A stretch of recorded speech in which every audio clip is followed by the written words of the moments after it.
Lo cierto es que hay poder en el perdón de Dios, hay poder en la sangre de Cristo, hay poder en la adoración, en el cántico. Y hay poder en los mensajes que hemos aprendido acerca de la fe. Aprendimos la importancia de perdonar, de tener fe en Dios, de poder orar. Muy bien, lo estoy diciendo hasta que ya lo sueñen con eso.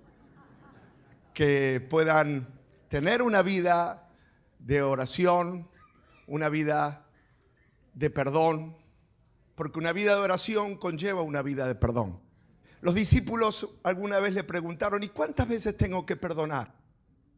Y Jesús dijo 70 veces 7. O sea, 70 veces 7 son 490 veces por día. Si lo divide, a ver los matemáticos, si lo divide por 24 horas, en realidad no es que está perdonando 24 horas, porque hay 8 horas que está durmiendo. Supuestamente durmiendo, así que estamos hablando de las horas despierto, 8 horas y 8, 16 horas. Tiene que dividir 490 dividido 16 horas que está despierto. Bueno, eso le indica cada cuántos minutos tiene que perdonar. ¿No sacaron ningún físico matemático la cuenta? Pero Jesús está hablando de una vida de perdón. Evidentemente cada un minuto más o menos. Cada momento tiene que estar abierto su corazón, genuinamente dispuesto, porque esa es la voluntad de Dios, que vivamos libres de culpa. Y contrariamente, el enemigo es el acusador de los hermanos. O sea, el trabajo del enemigo es que yo esté enojado.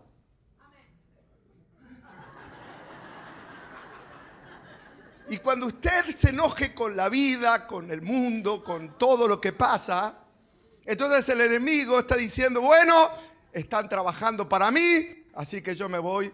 ¿Por qué no pone en su mente la imagen de la Bristol, Mar del Plata? Vamos a trasladarnos a Mar del Plata, la Bristol, los lobos de mar, ahí las carpas, las sombrillas, la playa, y ahí una sombrilla y alguien que está cruzado de brazos. Ese es el enemigo. Mirando el mar, diciendo, estoy de vacaciones, la estoy pasando bien, porque tal persona está odiando 24 horas por día. Y mientras yo lo empuje o lo incite y le anime a tratar mal o a odiar o ser violento, lo que hace de alguna manera es ir contra las leyes, los principios de Dios. Por eso es interesante que mientras hay tanta violencia en el mundo, cuando uno viene a la casa de Dios, se habla de un mensaje totalmente diferente. Se habla del amor, del perdón, de la restauración, de la paciencia, de la benignidad, bondad, fe, mansedumbre, templanza, porque ese es el idioma del Espíritu. Cuando Jesús estaba en la cruz, una de las últimas palabras que dijo fue, perdónalos, porque no saben lo que hacen. La otra palabra tenía que ver con la salvación, diciéndole a uno de los que estaban allí a punto de morir, de cierto, porque has reconocido al Hijo de Dios, estarás conmigo hoy en el paraíso. Siempre Dios habla de perdón y de oportunidades y de restauración. ¿Cuántos dicen amén? Amén. Por eso es interesante que este pasaje sobre una vida de fe que Jesús habla, una vida de oración y una vida de perdón, no es solo un versículo, sino es todo el mensaje de la Biblia. Habla del perdón, habla de la restauración y también, por otro lado, habla del origen de los pleitos, el origen de las guerras, el origen de la violencia y el origen de las divisiones, y tiene que ver con el otro aspecto, que es el aspecto del enemigo, que busca dividir, busca lastimar, busca que dos personas se enfrenten por celos, por envidias, por rencores, por mil razones, muchas veces justificadas, en cuanto a que han sufrido algún tipo de dolor. Pero la cruz de Cristo y el amor de Dios es tan grande que cubre multitud de pecados. Y por eso siempre, cada semana, hablamos de estos principios que tienen que ver con una vida de oración, una vida de perdón y una vida de fe. Amén. Eso va a traer un avivamiento a tu vida. Eso va a quebrar años de derrota, porque cuando uno logra perdonar, en ese momento envía el Señor restauración, fruto, abre las ventanas de los cielos y podemos realmente conocer y recibir todo lo que el Espíritu Santo tiene de parte de Dios. ¿Cuántas veces hemos escuchado testimonios y sermones y gente que simplemente fue sanada o liberada o prosperada cuando logró perdonar, cuando logró entender el principio del amor de Dios que hace que lo imposible se vuelva posible? Y esa es mi oración, que durante estas semanas, bajo la unción del Espíritu Santo, bajo el poder de la palabra de Dios, tu corazón sea hecho nueva criatura. Las cosas viejas pasaron, todas son hechas nuevas por el Señor. Amén. Y una de las cosas nuevas que quiere hacer el Señor es provocar en nuestros corazones un nuevo despertar, una nueva pasión por su presencia, y por eso estamos estudiando el libro de los Hechos de los Apóstoles, ya no hablando del sermón que hablamos hace semanas atrás sobre la fe, sobre la oración, sobre el perdón, porque esto es parte de las enseñanzas de Jesús. Y luego Jesús le dijo a los discípulos que se quedasen en Jerusalén, que iban a ser revestidos del Espíritu Santo, que iban a ser llenos del Espíritu Santo y que iban a ser testigos y que iban a compartir el poder de Dios y que iban a ser canales de bendición. 11 apóstoles, algunos de ellos de Galilea, sin preparación, sin conexiones políticas, sin una capacidad humana trascendente, importante, destacada. Sin embargo, Dios eligió gente simple para ser los apóstoles que llevasen el evangelio hasta lo último de la tierra. Y qué hermoso es que ese evangelio todavía sigue viniendo y sigue fluyendo el amor de Dios y sigue trayendo esos testimonios. Esta mañana le compartíamos con Betty cuando, siendo jovencitos, el Espíritu Santo nos visitó en nuestra casa, en nuestra familia. Vino sobre nosotros una dimensión de poder y de gracia y de autoridad.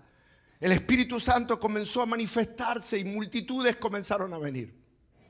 La Biblia nos habla del comienzo del Pentecostés, cuando nosotros recibimos ese poder, la unción del Espíritu Santo, cuando vino el Espíritu Santo sobre la iglesia y multitudes comenzaron a venir a las reuniones.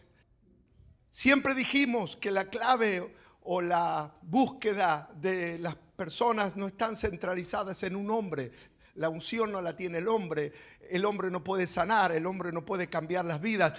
El que puede y está dispuesto a hacer maravillas es el Espíritu de Dios, que sigue estando entre nosotros. Esa misma atmósfera de fe. Yo no sé cómo usted vino, pero levante sus manos diciendo: yo necesito que Dios haga una obra grande en mi vida. Yo quiero salir de este lugar cambiado por el poder de Dios. Quiero salir transformado por el poder de Dios. Y eso es lo que hace el Espíritu Santo. Nos cambia, nos transforma de personas derrotadas a personas que todo lo podemos en Cristo que nos fortalece. De personas llenas de duda, llenas de angustia, a personas llenas de fe, de ánimo, de esperanza, de palabras de gracia, en vez de palabras de odio o palabras de crítica, palabras de edificación. Todo eso lo hace el Espíritu de Dios. Por eso estamos leyendo acerca de la venida del Espíritu Santo y hablamos de cómo el Espíritu Santo se manifestó allí en el Pentecostés con un viento recio que llenó toda la casa y se le aparecieron lenguas repartidas como de fuego y se asentó sobre cada uno de los 120 que estaban en el aposento alto. Ese es un día muy especial y un día que nos habla del cumplimiento de todas las promesas del Señor. La semana pasada hablamos del momento del Pentecostés, la ocasión que fue una fiesta judía que se llamó el Pentecostés, o todavía sigue estando la fiesta del Pentecostés, la fiesta de los tabernáculos y la fiesta de Pascuas. Son de las fiestas más importantes donde muchísimos peregrinos y judíos viajaban en esa época a Jerusalén para participar de la fiesta de Pentecostés. Y no era casualidad que justo en esa fiesta de Pentecostés, donde había gente de todo el mundo, Dios preparó ese momento importante donde había gente desde Roma, desde Egipto, desde Creta, desde diferentes lugares de aquel entonces. Llegaron a Jerusalén no para conocer al Espíritu Santo, sino para celebrar una fiesta tradicional del pueblo de Dios. Pero de repente Jesús se hizo presente a través del Espíritu Santo. Los de repente de Dios. Dios hace las cosas de repente. Amén. De repente algo grande viene de parte de Dios. De repente lo que hemos estado esperando se cumple. Y dice que de repente vino del cielo como un viento que sopló toda la casa, que se abrieron las ventanas tal vez y se podían ver sobre cada uno de los discípulos una lengua de fuego que ardía, que estaba allí presente en la vida de cada uno de ellos, y todos fueron llenos del Espíritu Santo. Allí comenzó una nueva época, la época de la gracia. Ya no era la época de la ley, ya no era por las leyes de Moisés, era una etapa nueva donde hoy en día también nosotros nos aferramos a lo que Cristo hizo, al perdón. Jesús murió en la cruz para darnos a nosotros la posibilidad de ser salvos. Yo no sé cuántos pecados y cuántas cosas hayamos cometido, pero de cada una de ellas nos librará el Señor y nos da vida eterna.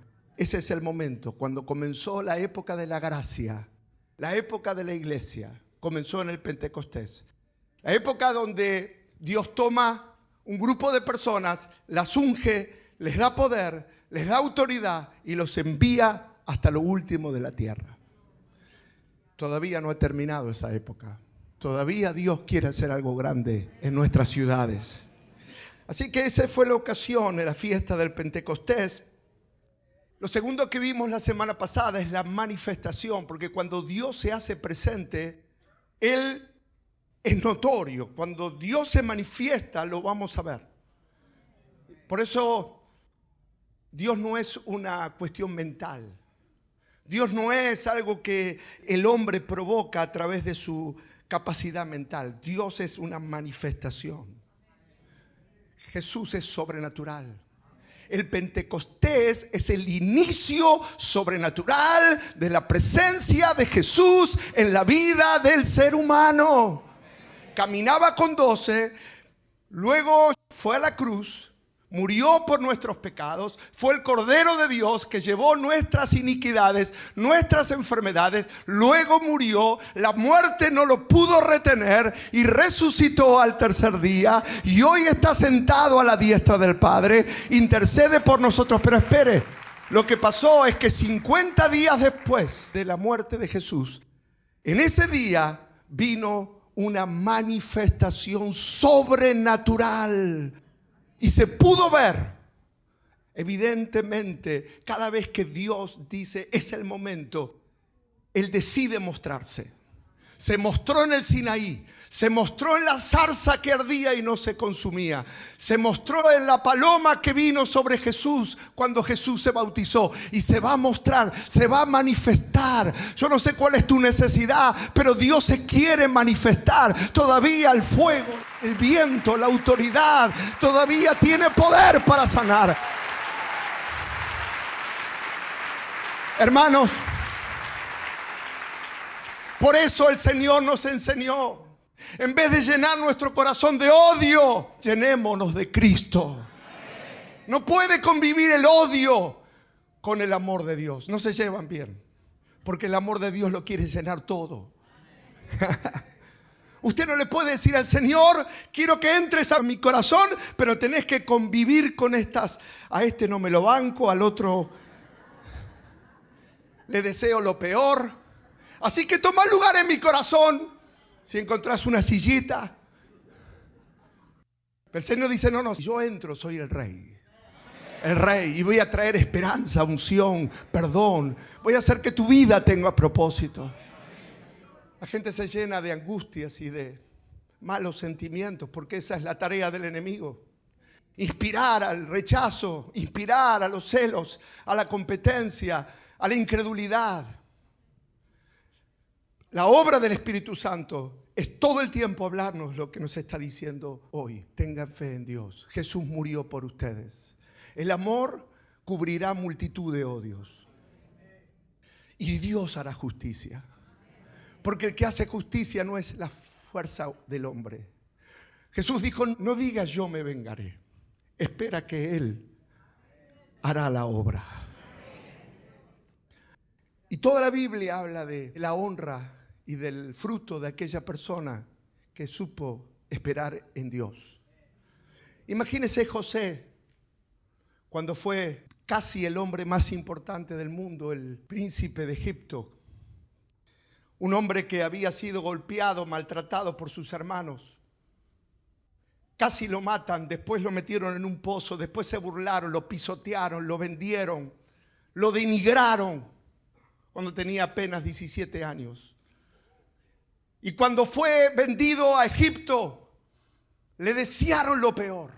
Y le dijeron que te vaya mal, que nunca más te veamos, que te maltraten allí en Egipto.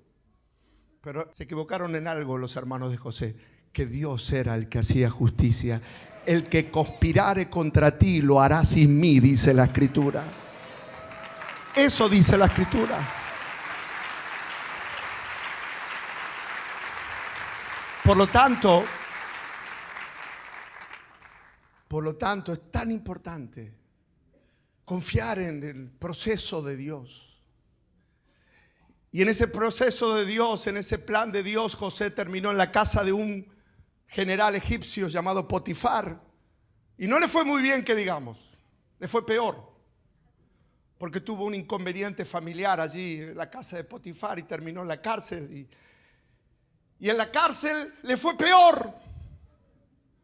Porque las personas que conoció en la cárcel, todo por injusticia, una injusticia tras otra.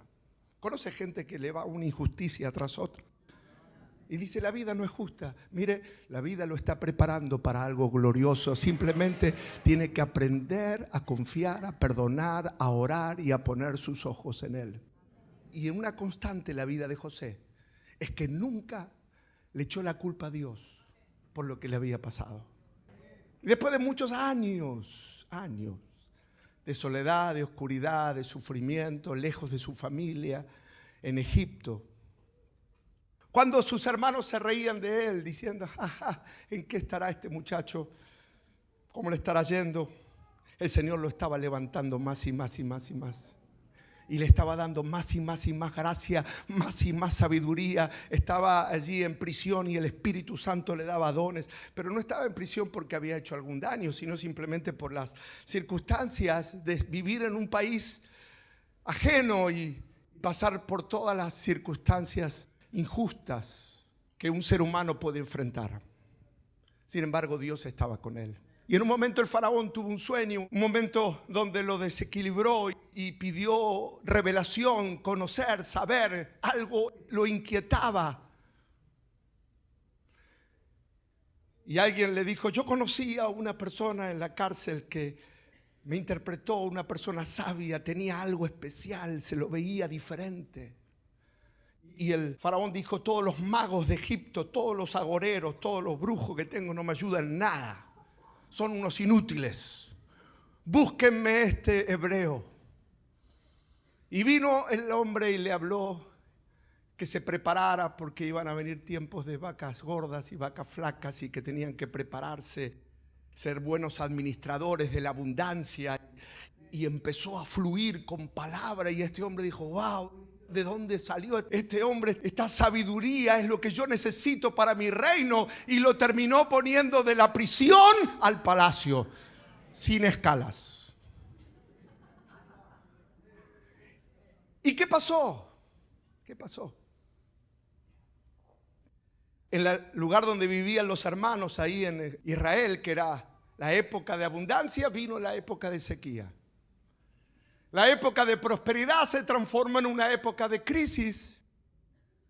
Y los hermanos de José terminaron yendo a Egipto a pedirle comida al faraón. ¿Y quién los atendió?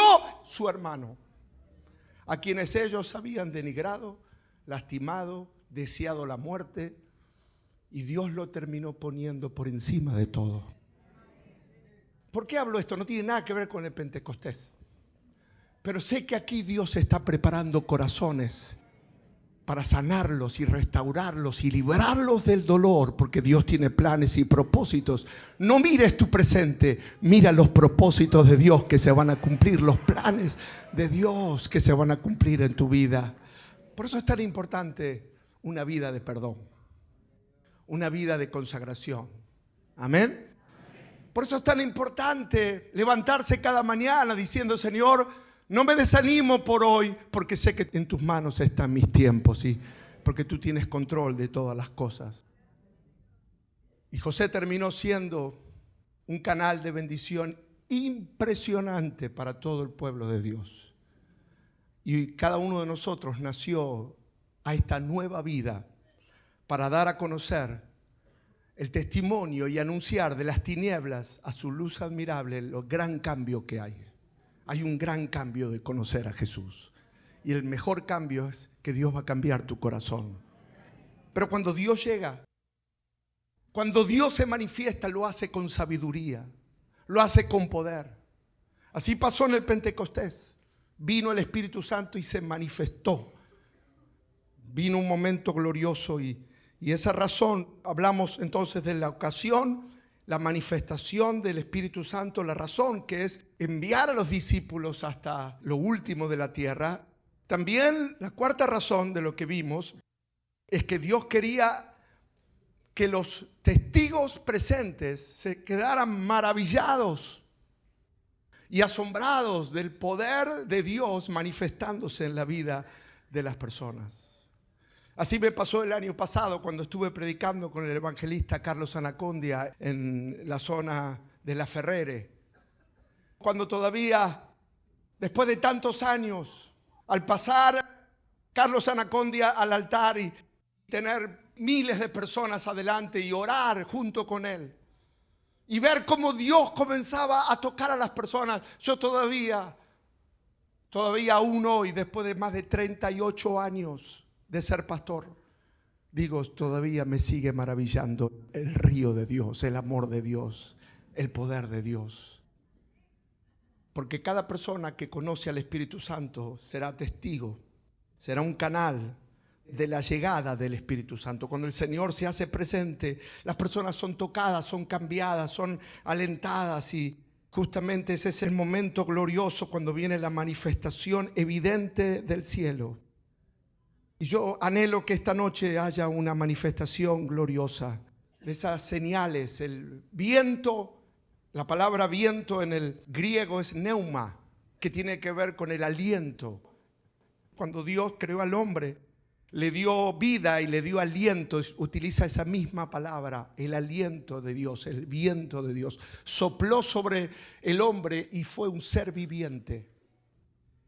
Y es interesante que esa misma palabra se hace presente en la historia de la iglesia. La iglesia fue creada en el Pentecostés bajo la evidencia del poder sobrenatural del viento, del aliento, del soplo de Dios.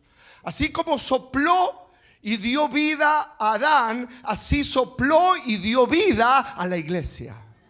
Y esta noche va a soplar y va a dar vida a cada corazón apagado, cada corazón que se le ha apagado la llama. El Señor dice que el fuego de tu altar no se apague, porque los dones, la gracia, la autoridad y la unción del cielo todavía sigue fluyendo.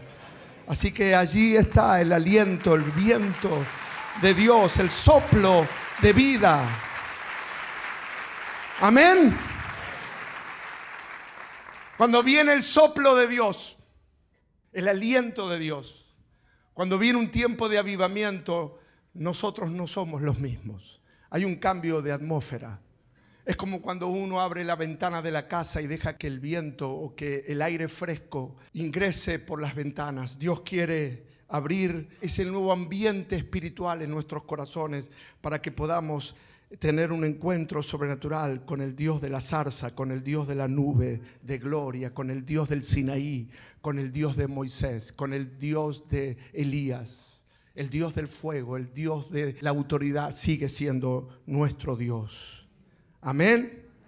Y es por eso que el Señor hablaba de la importancia del Espíritu Santo en la historia de la iglesia. En Hechos capítulo 19, versículo 6, dice: y habiéndoles impuesto Pablo las manos, vino sobre ellos el Espíritu Santo y hablaban en lenguas y profetizaban. Cuando la iglesia comenzó en el libro de los Hechos, cada creyente experimentaba la llenura, la plenitud del Espíritu Santo. Quiere decir que la vida cristiana no es solo racional, no es solo venir a la iglesia y seguir preceptos o cuestiones humanas, es experimentar el poder de Dios. ¿Cuántos quieren experimentar el poder de Dios? Y dice, muchos de los que estaban presentes cuando Pablo entró a esa casa no habían recibido el Espíritu Santo y vino sobre ellos el Espíritu Santo. Fíjese en Hechos 19, 11. Pablo estaba tan lleno del Espíritu Santo, dice, y hacía Dios milagros extraordinarios por mano de Pablo, de tal manera que aún se llevaban a los enfermos los paños o delantales de su cuerpo, y las enfermedades se iban de ellos, y los espíritus malos salían. Cada vez que Dios se hace presente, el hombre queda maravillado por las señales, los milagros, las vidas nuevas, el perdón, la restauración. Cuando el Señor le dijo a la mujer samaritana, quien te habla y quien te dice, tú le pedirías y él te daría agua viva. Y esa mujer volvió maravillada a Samaria y dijo, hablé con un hombre que me asombró. Sus palabras no son iguales. Tiene algo del cielo. Cuando Jesús se hizo presente caminando sobre las aguas y le dijo a Pedro, ven. Y Pedro salió caminando sobre las aguas. Fue un momento maravilloso, pero más maravilloso fue que ambos caminando volvieron a la barca y Jesús detuvo la tormenta a través de la oración. Y los discípulos quedaron maravillados diciendo, verdaderamente es el Hijo de Dios. Siempre en la Biblia vemos cómo el hombre es maravillado, asombrado.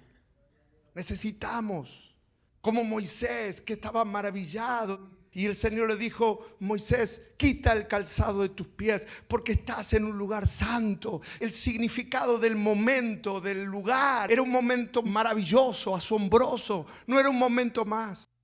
Y una de las grandes circunstancias que uno vive, o grandes problemas que vive, que uno se puede enfriar espiritualmente. Dejar la vida y dejar de maravillarse. Y oro a Dios, y cada semana es mi desafío, que después de un culto ustedes salgan diciendo, verdaderamente estoy maravillado. Dios sigue siendo el mismo. Dios realmente se sigue manifestando. Verdaderamente Dios está con nosotros. ¿Cuántos dicen amén? No es el pastor, es asombrados por el poder de Dios. Cuando estamos en la iglesia, también nos tenemos que maravillar como ocurría en los días de Pablo. Cuando lees la Biblia, también te tienes que maravillar. Cuando estás con Dios, para eso mandó el Espíritu Santo el Señor, para que su presencia nos maraville, aún en la meditación, en la quietud, en el momento que estamos a solas con Dios, allí se manifiesta su presencia y nos quedamos maravillados de esa paz que viene del cielo. Oro para que Dios traiga paz en medio de tu batalla. Oro para que Dios traiga esperanza en el medio de tus exámenes, porque Dios dice, yo soy tu sanador, yo soy el que restaura los cuerpos, yo soy el que bendigo tu casa. Amén.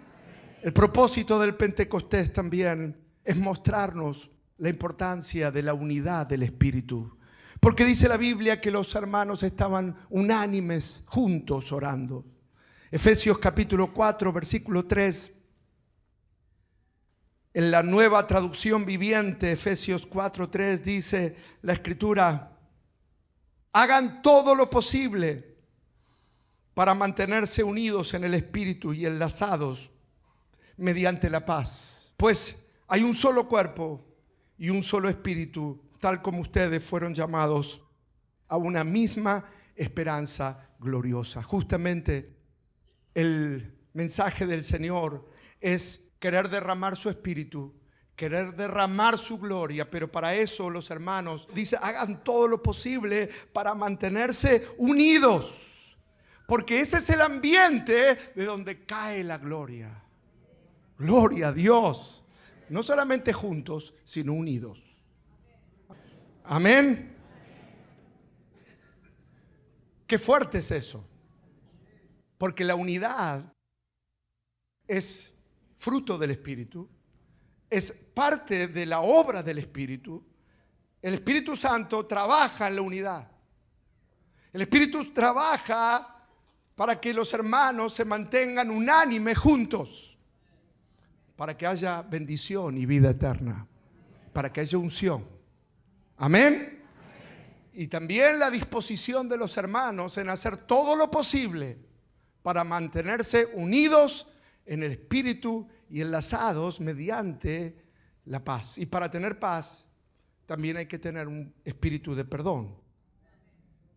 Dice Hechos capítulo 4, 31. Hechos capítulo 4, 31. Cuando hubieron orado, el lugar en que estaban congregados tembló. Todos fueron llenos del Espíritu Santo y hablaban con denuedo la palabra del Señor. En este pasaje, de alguna manera se resume el propósito de la iglesia. Cuando hubieron orado unidos, el lugar donde estaban congregados se llenó del Espíritu Santo y hablaban con denuedo. Hay tres grandes lecciones aquí. Primero hay que orar, luego hay que dejar que el Espíritu Santo haga la obra y luego hay que hablar la palabra con valentía, con ese coraje y esa fortaleza que da el Señor. De eso se trata el libro de los Hechos, del poder transformador de Jesús, cambiados por el poder de Dios. Si uno lee el libro de los Hechos después del Pentecostés, en Hechos capítulo 2, versículo 14 en adelante, nos habla que los discípulos fueron llenos del Espíritu Santo y comenzaron a hablar en nuevas lenguas. Y comenzó ese viento recio y esas lenguas de fuego y ese viento impresionante que llenó la casa donde estaban sentados. Y fueron todos llenos del Espíritu Santo. Y algo pasó, algo sucedió nuevo, muy nuevo. Dice, entonces Pedro, poniéndose en pie con los 11, alzó la voz y les habló diciendo: varones judíos y todos los que habitáis en Jerusalén, esto os sea notorio, oíd mis palabras. Ahora, qué interesante Pedro.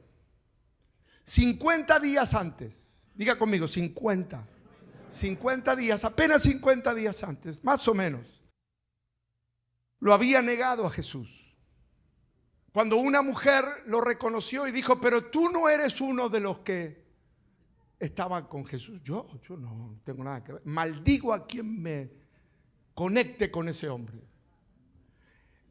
En ese mismo espacio estaban los mismos que lo buscaban, los mismos que crucificaron a Jesús, los mismos judíos, los mismos romanos, los mismos que habían hecho el concilio para poder arrestar a Jesús. Todos ellos eran los mismos, pero había uno que era diferente. Pedro había cambiado. Usted se va a ir a su casa, se va a encontrar con la misma familia, va a ir a trabajar y va a encontrarse con la misma gente, los mismos compañeros de trabajo. Ellos son los mismos, pero usted no va a ser el mismo. No va a ser el mismo. Ellos es el mismo público que nos rodea todos los días, pero lo que cambió fue Pedro. ¿Y cuántos creen que si lo cambió a Pedro nos va a cambiar a nosotros el Espíritu Santo? Pedro, poniéndose en pie con los 11, alzó la voz. Ya no hablaba callado. Ya no estaba escurriéndose. Ya no estaba ocupado en que no lo conocieran, en salvar su pellejo. No quería morir. Todo lo contrario, se alzó la voz, se levantó y dijo: yo tengo que hacer notorio el mensaje poderoso, porque había sido bautizado con el Espíritu Santo y el aliento, el soplo de Dios vino sobre él. ¿Cuántos quieren ese soplo del cielo? No el soplo del pastor, el soplo, el aliento del Rey de Reyes y Señor de Señores. Más importante, más trascendente que cualquier persona. Versículo siguiente. Porque estos no están ebrios como vosotros suponéis, puesto que es la hora tercera del día. Está diciendo, ¿cómo van a decir que están ebrios si apenas son las 9 de la mañana? Mas esto es lo dicho por el profeta Joel. En los postreros días, dice Dios, derramaré de mi espíritu sobre toda carne. Y vuestros hijos y vuestras hijas profetizarán, vuestros jóvenes verán visiones, vuestros ancianos soñarán sueños. Y de cierto sobre mis siervos y sobre mis siervas en aquellos días derramaré de mi espíritu y profetizarán. Y daré prodigios arriba en el cielo y señales abajo en la tierra, sangre y fuego, vapor de humo. El sol se convertirá en tinieblas y la luna en sangre antes que venga el día del Señor grande y manifiesto. Y todo aquel que invocar el nombre del Señor será salvo. Varones israelitas, oíd estas palabras. Jesús Nazareno, varón aprobado por Dios entre vosotros con las maravillas, prodigios y señales que Dios hizo entre vosotros por medio de él, como vosotros mismos sabéis. Fíjese, este es el primer sermón que se predicó en el Nuevo Testamento. Vamos a estudiar el primer sermón de la Biblia. Y el primer sermón está basado en Jesús. No está basado en el hombre, en la psicología, no está basado en la mente humana, está basado en Cristo. El primer sermón se habló acerca de ¿quién? De Jesús, de varón aprobado por Dios, con señales, prodigios y señales. A él hay que aplaudir, a él hay que darle gloria, a él hay que adorar, a él hay que fluir.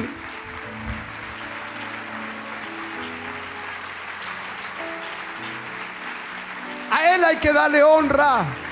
Cierre sus ojos y aplauda al Rey de Reyes.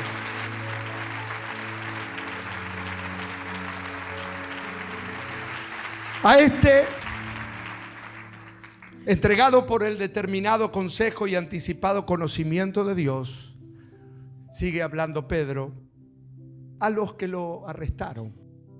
Dice a él, determinado consejo y anticipado conocimiento de Dios, prendisteis y matasteis por mano de inicuos, crucificándole, al cual Dios levantó, suelto los dolores de la muerte, por cuanto era imposible que fuese retenido por ella.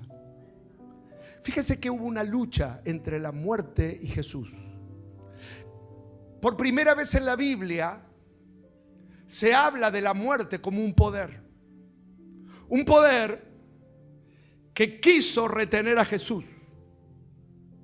Ese infierno dijo: vamos todos a hacer presión para que se quede Jesús en la tumba.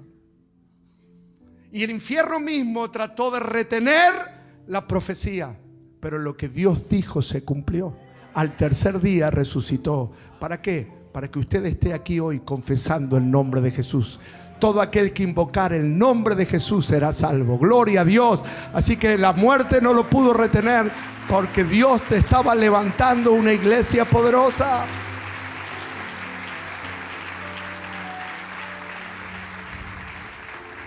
Después habla de David, cómo había profetizado de Jesús. Dice, porque David dice de él: veía al Señor siempre delante de mí, porque está a mi diestra, no seré conmovido.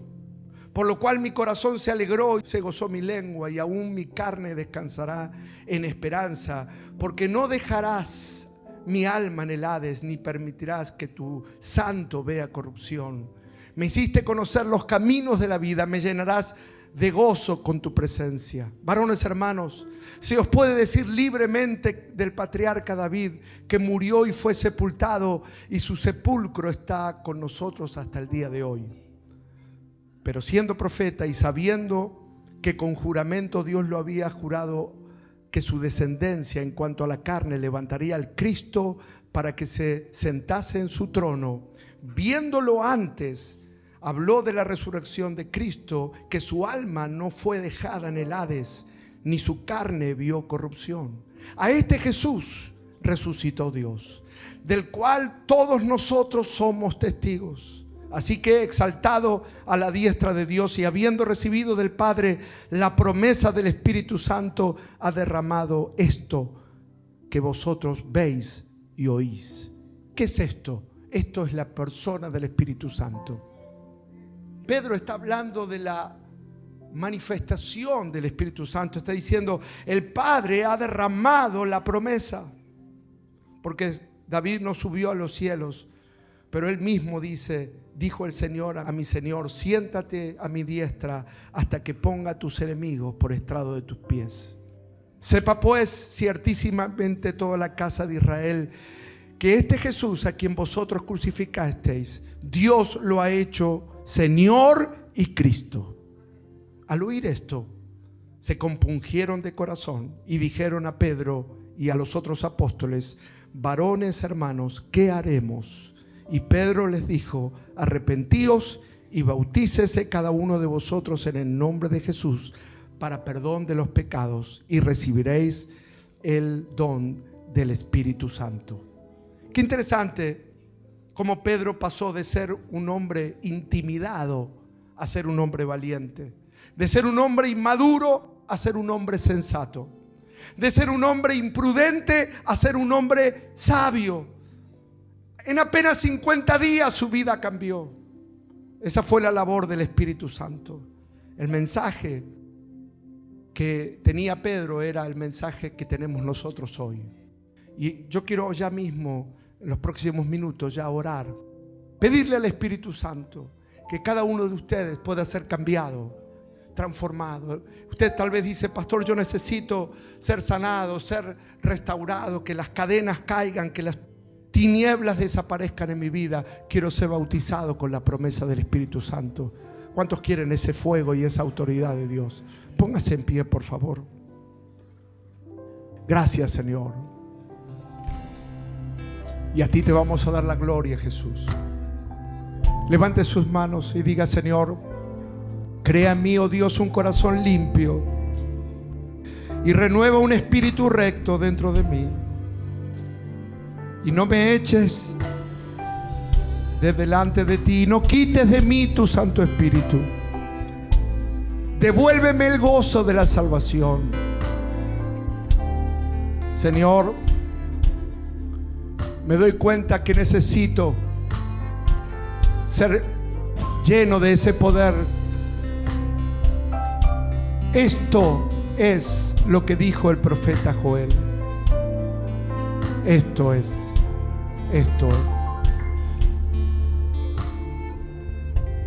Señor, sin ti simplemente son palabras humanas, sabiduría humana, religión humana. Señor, la iglesia Rey de Reyes, la iglesia congregada hoy aquí, cree que tú vives. Y yo quiero que toda persona que está aquí salga de aquí como Pedro, cambiado, perdonado, restaurado. Jesús le dijo a Pedro, ¿me amas? Señor, tú sabes que te amo. ¿Cuántas veces le hemos negado? ¿Cuántas veces le hemos fallado? ¿Cuántas veces hemos hecho todo lo contrario a lo que escuchamos en la iglesia? Pero esta noche el Señor te dice una vez más, ¿me amas? Adórame. Yo voy a hacer una obra grande en tu vida. Santo Dios.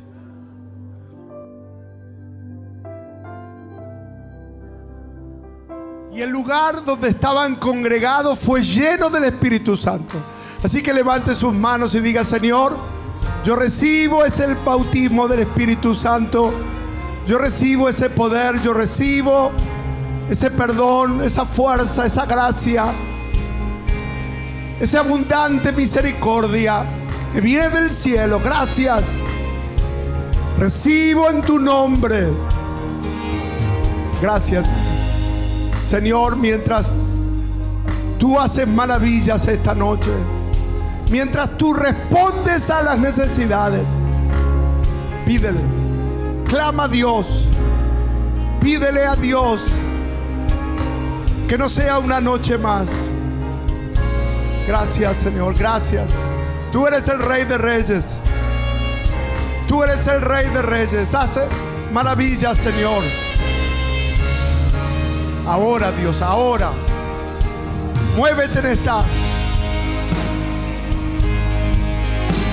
libertad que hay en tu Espíritu Santo. Sí, Señor, sí. Yo quiero dejar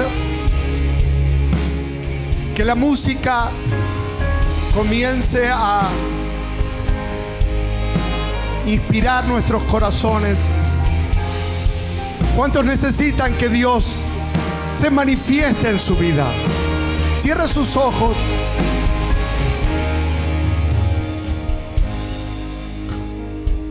Nadie va a hacer la obra como Cristo lo puede hacer. Nadie lo va a hacer. Solo Cristo lo puede hacer.